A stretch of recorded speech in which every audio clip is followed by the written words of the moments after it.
Hey everyone, welcome to the podcast. John Gonzalez here from MLive.com and Michigan's Best. Welcome to today's show. It's a special one for me.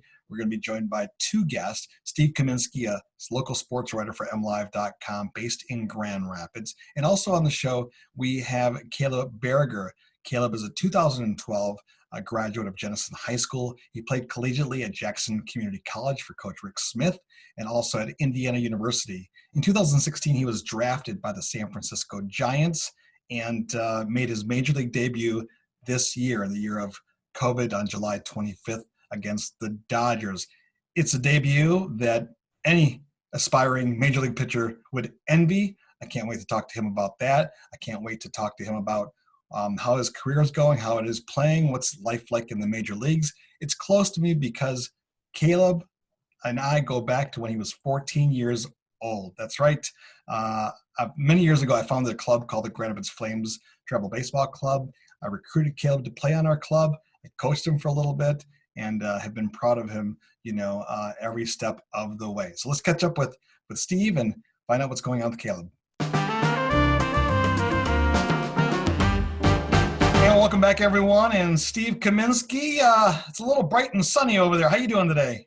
Yeah, I'm doing well, John. How are you? I'm doing great. As you know, we have a special guest coming on real quick here in Caleb Baragar, but you've been following Caleb's career for a few years now since he played his high school ball at Jenison High School.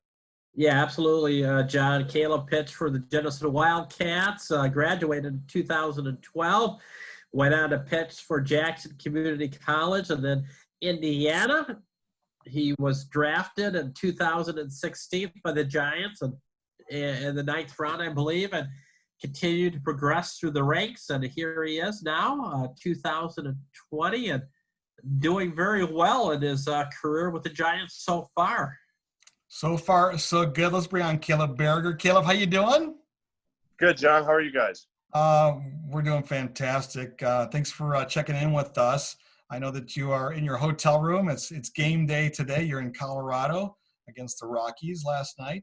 You guys picked up did you win last night or you lost? I don't remember. No, we ended up losing by one. We made a comeback in the ninth, but it was just a little bit too little too late.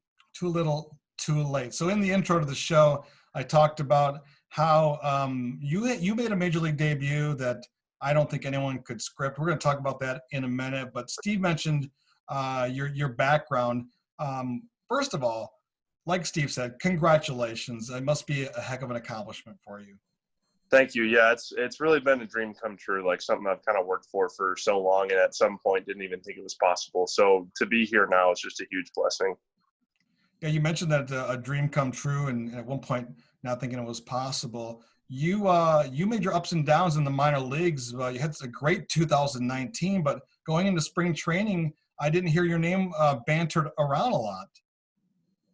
Yeah, I think we just had too many guys up at the big league level at big league camp. I just kind of got lost in the shuffle, at least for like a big league camp invite. So for me, it was more just kind of get ready for the season and hopefully get up with a team at some point. You don't have to go to big league camp to go to the big leagues during like a normal year.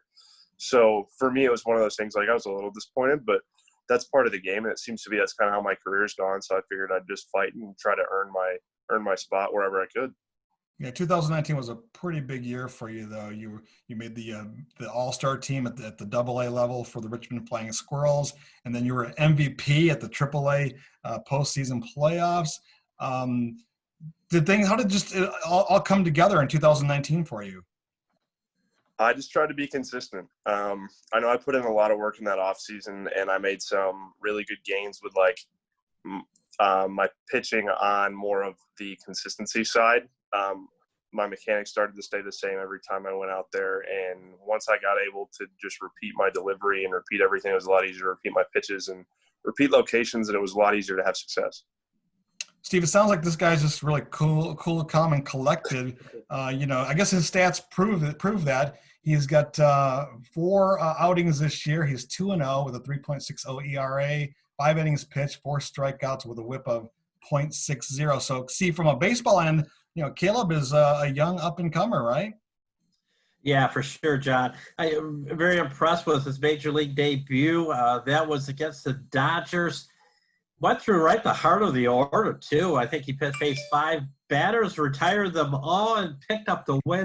What a sensational debut, Caleb. Can you talk a little bit about that moment, being on the mound for the first time and having it go so well, too? Yeah, thank you, Steve.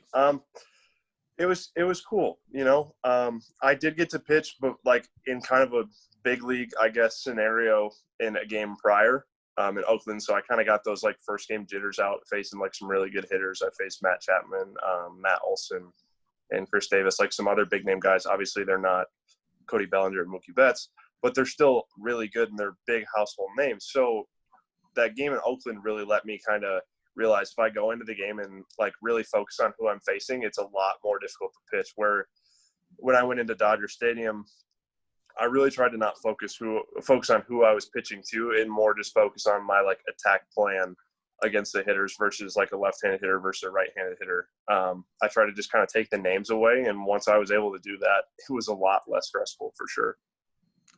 I don't know how you did it. I texted my sons, of course, you know them all, Zane, Zach, and Ty. And I said, hey, I'm going to talk to Caleb today. Do you have any questions you want me to ask? I think Zach, I'll probably ask all of them, but Zach was really good. You know, he's such a big baseball nut, right? He says, can you also ask about facing the Dodgers lineup? Now, I don't think people truly understand this, the fact that you could block this stuff out, but I think Zach does a good job of putting it in context. He said, the Dodgers, you're facing them in your debut. This is your first major league outing, right? Right. It's a game that counts. At least we hope with COVID and all that going on, right? Yeah, I hope it counts. I hope it counts. Take that away from me. But Zach says the Dodgers have the #1 power ranking offense in the MLB. The 5 Dodgers he faced all have played in an all-star game. Bellinger and Betts are former MVPs. Seager was a Rookie of the Year. I mean, that's 5 guys you took down. Yeah, I mean, like I said, I tried not to think about it. It was really easy to get kind of lost in that, like the first time. So from now on, I've just kind of tried not to think about who the hitters were. I had like a little bit of that last night with Arenado because I played with his brother. We were pretty close last year playing together so much and making the All-Star team together. So it was kind of like one of those things, like I was aware of who it was, but at the same time, like it's still a human, you know, they're still a human being. Like nobody's perfect and no one's like a machine up there except for maybe Albert Pujols back in the day when he was doing those commercials for ESPN. But at the end of the day, they're still a human just like I am. They're just paid a lot of money because they're really good at the sport. But the best hitters still only hit like 330. So 1 out of 3 times I'm probably going to – or 2 out of 3 times I'm probably going to get them out. Again, folks, we're talking to Caleb Baragar. He's from Jenison High School, Jenison, Michigan. I love how the announcers say Grand Rapids. That's cool, too. It's been fun tuning on, whether it's ESPN or the MLB Network and hearing your name. The Twitter, the social media, people have been very supportive of you and what you're accomplishing. And then, of course, the Michigan Pride, where you went to Jackson Community College and played for 2 years for Coach Rick Smith.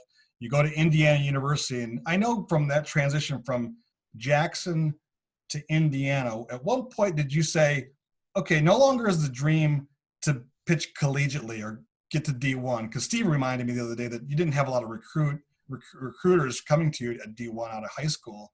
But at what point during college at Jackson Community College, to Indiana, did you say, man, you know what? College is great, but I want to see myself, in a real Major League Baseball game. Yeah, I mean, I didn't have any D1 offers or even looks out of high school, so that part was kind of crazy too. But I would say my second year at Jackson, I started to get some like letters from pro scouts and like fill out some questionnaires, and that was kind of like the turning point where this is like going to be a real thing. Like I'm going to have the opportunity. I just didn't know when it was going to be. I knew I had some stuff to work on, obviously, like once I got to Indiana. But I would say probably like my sophomore season in college was when I really started to understand that, like, hey, I'm going to have an opportunity to get drafted someday if I continue to pitch well. Steve, how unusual is this for a high school pitcher who doesn't get a lot of offers at the D1 level, go to the community college route, get drafted in the 9th round, and then, slog it out in the minors for a few years, and then end up on a major league roster pitching against the Dodgers. Well, it's unusual, John, and it's unusual for this area too. You think back, how many kids are around here? We have all these high school kids who go on to play college. How many go on and say, well, we pitched against the Dodgers, a couple of weeks ago. It's so rare to have someone from this area go on and to have this type of success that Caleb has had, and first just to make it to this level too. It is rare for sure. Caleb, just wondering what is your mindset like when you're in high school? You don't get a lot of offers. Are you thinking, maybe baseball's not the way to go. Maybe I should do something else. And did it ever come to your attention? Maybe I should do something else. Maybe. Yeah, 100%. I would say after I graduated high school, I wouldn't say my thoughts were really set on playing professional baseball. I just kind of wanted to play baseball in college as much as I could and see how much college I could really get paid for through baseball. I wanted to be a doctor. That was kind of, I guess, my front plan or first plan until baseball took off, and then that obviously took a back seat once I kind of realized, like, hey, this baseball thing might be the route to go. So yeah, I would say coming out of high school, I didn't really have that aspiration to go play professionally. I just wanted to play baseball in college for as long as I could and see if I could get some of my school paid for. Let's talk about some of the things that are out there right now, because obviously COVID's playing a big part of it. How do you feel about that? I asked your mom and dad the other day, if they're worried about you. What's it like traveling? What's it like being on the team? Do you guys always talk about COVID? I mean, what's going on? I mean, it's tough to get away from it for sure. I feel like we have a meeting every other day about it, like the new stuff we got to put in. We're putting in a lot of stuff right now, but I would say I wouldn't say I'm super worried about it. I know we have a lot of guys who are really serious about it, and we have some like stuff in place of like, hey, like don't leave the hotel. Like if you do, you'll get fined, or like we have everything set up. The Giants have done a really good job where we don't have to leave our hotel room for anything other than to go to the field. So if we need something, like we can get it. We have people who can get it for us or whatever. When we're at the field, everyone's wearing masks all the time unless we're on the field. Everyone's been really compliant with that stuff. I wouldn't say I'm super worried about it because I think we have a lot of really good guys who are here to follow the rules, and like everyone here wants to play. And we kind of know now with the way baseball is going, like if a couple other teams get it, the season's probably over. So right now we all kind of have to buckle down and like, yeah, it's not normal. That's kind of what everyone's told me. Like, oh, this is cool, but the big leagues are a lot cooler. Like you get to do so much more stuff and whatever. And I'm like, hey man, this is way better than anything I've ever been a part of. So if it's only up from here, like that's fine with me. I'm chilling. So yeah, it's interesting because in a way you've kind of been cheated a little bit. You don't have that full major league experience. I'm sure some of the things that go on with rookies behind the scenes are probably happening or not happening as much. And then here's the biggest thing for your parents, right? Joni and Mark, who, I've known your parents since you were 14 years old, they don't get to be at your major league debut. That had to be hard. I mean, you have no fans in the crowd, no family in the crowd. You might get a text from your mom or dad or friends or Noah, your brother, what's that been like? That was tough for the first one for sure, because you always dream your like MLB debut of celebrating with like your family or whatever. And that I would say like after the game was probably like the toughest part of that. I got text from my brother. He was at a wedding and whatever. And like, it was a little emotional for sure. But it's just one of those things, like it's part of God's plan, at the end of the day, like obviously there was a reason for it. And they'll hopefully have a long career and they'll be able to see plenty of baseball games in person. I know Steve's got some more questions for you, but I want to stick on that real quick here. And I mentioned that we've known each other since you were 14 years old. You played for me. I coached you a little bit, and you played in our organization with the Flames. But I marvel. I just can't believe. And we kind of reconnected at a concert in Grand Rapids last year. Yeah. I am just amazed at how you have matured. I mean, I know you're not the same kid that you were when you were 16 and 17 years old. Right. But I remember some of those conversations in the dugout going, would you just chill out, because you were just like, you wanted everything to be perfect, every pitch, every at-bat, even though you were a pitcher only, you still wanted to bat. Put me in at the bottom of the order. I don't care. I want to bat. Yeah, I mean, I swung it pretty well my last 2 years playing with you guys. I'm sure Doug McCready can attest to that. I don't know.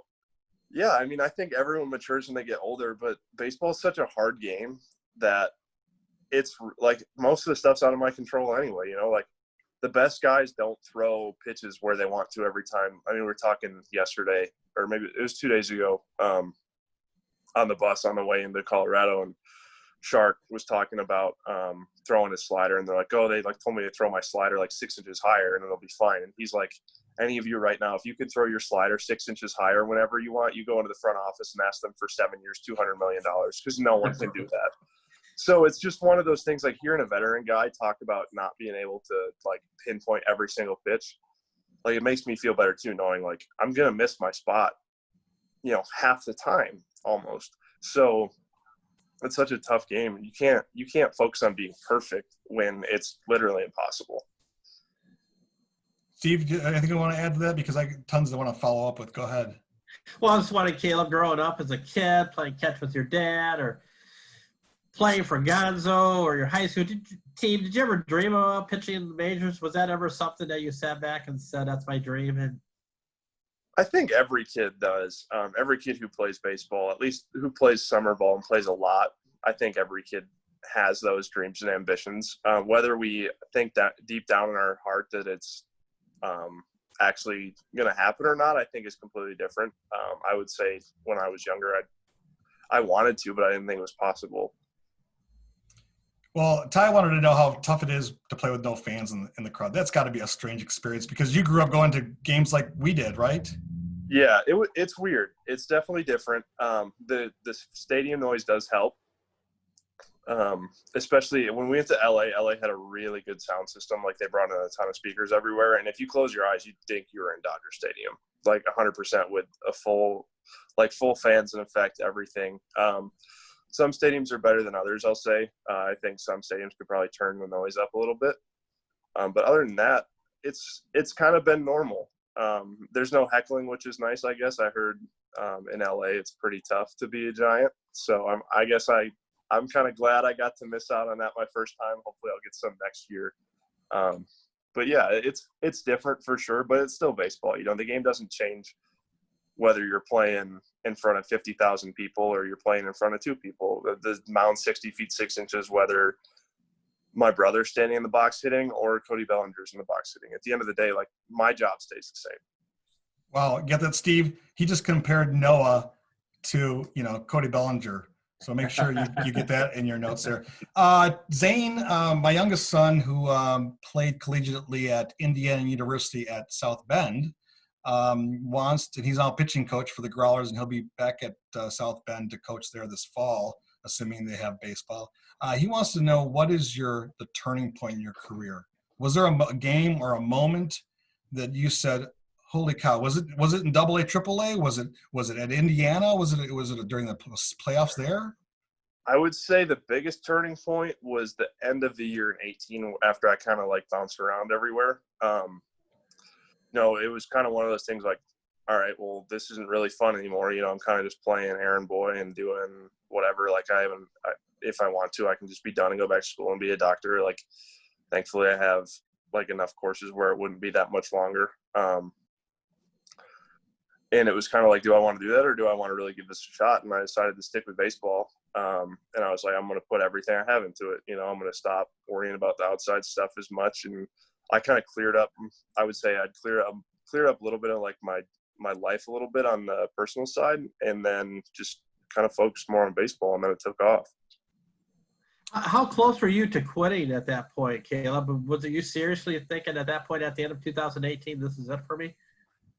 It was a serious thought for sure. I had 2 years in a row of the minor leagues that were really tough, and I think one thing people don't understand the most is how mentally taxing the game can be, especially in like the minor league level where you're kind of treated, I wouldn't say poorly, but you're not treated as well as I was in college. Like, that's for sure. So it was like going from being treated so well in college, like all the stuff we would get and like the amenities and everything, to kind of go and play in some of the minor league parks that just aren't very nice. And like the travel is just terrible and the food's not always good. And it's really a grind, mentally and physically. Well, Caleb, is there anything else that you want to add? Because I do have one final question for you. No, whatever you guys got. Steve, anything else? I'm good. Thanks, Caleb. Yeah, thank Well, you, Steve. the one question I have for you, Caleb, and as you know, and I'm glad you mentioned Doug McCready and the McCready family because, and Ed Herrera, as well from our Flames years. A lot of people care about you and want to see you succeed, but not just you. They want to see everyone be successful, right? Mm-hmm. And that, as you know, that's a big mission. Part of why I started the Flames was, to grow young men, good Christian men, to go out there and just live their lives, right? A little bit about your faith. I mean, I know that you came into our organization pretty well grounded, but how's faith helped you get through the turmoils, the ups and downs of the minors, and then help you stay? Now the goal is to stay in the major leagues, right? Right. Yeah. So I mean, I hit this turning point last year, and I think it really helped me too. It was more of just like I'm not in control. Like I'm on his journey for me, and regardless of how much I want something, like it's not up to me. I can do everything in my power to make things better, but at the end of the day, like I'm not the one pulling the strings at the top. So once I took like that aspect out of it and just like started trusting, like basically just trusting God's plan for me and like that I'm on the right path, I prayed about it a lot and just kind of made sure like, hey, like if this is what you want me to do, like I'm here, like let me do whatever, whatever you need me to do. And that's kind of where I'm at with him right now. Like this has kind of been the course God has taken me on. Obviously it hasn't been easy, like especially this year going through COVID and everything. Like it's really easy to ask questions like, it's supposed to be like a huge year for me. Why did COVID have to like stop the season or whatever? I felt great coming into spring training. Like I was like, I'm putting myself in a really good spot. All of a sudden, no baseball. So it was really easy to go, or it would have been really easy just to be like, why would you do this? Instead, I was just kind of like, okay, like this is part of it. Like, obviously there's a reason. I'm just going to keep working. And then lo and behold, like I found my reason, I ended up like still making my debut this year. Well, we are so glad that you have had a great start. Good luck for the rest of the season. Let's hope the season continues. Yeah. There are no hiccups along the way. I also want to say thank you. I know that you've given back and come back to the Flames to do clinics and talk to the kids. I know Chad Kriska really appreciates that. So I think that's important to when you achieve some level of success to give back and remember those that helped bring you up. Thanks again for your time. Is there anything you want to say to your fans everywhere in Michigan? Just that I appreciate all their support. It's been really cool to see all the people either reaching out to me over Twitter or whatever, or texting me just saying congratulations and that they're kind of in my corner. It's been really cool to see all the support from back home. All right, Caleb, thank you so much. And thanks for thank you, John. Thank you, folks, for tuning in to today's podcast.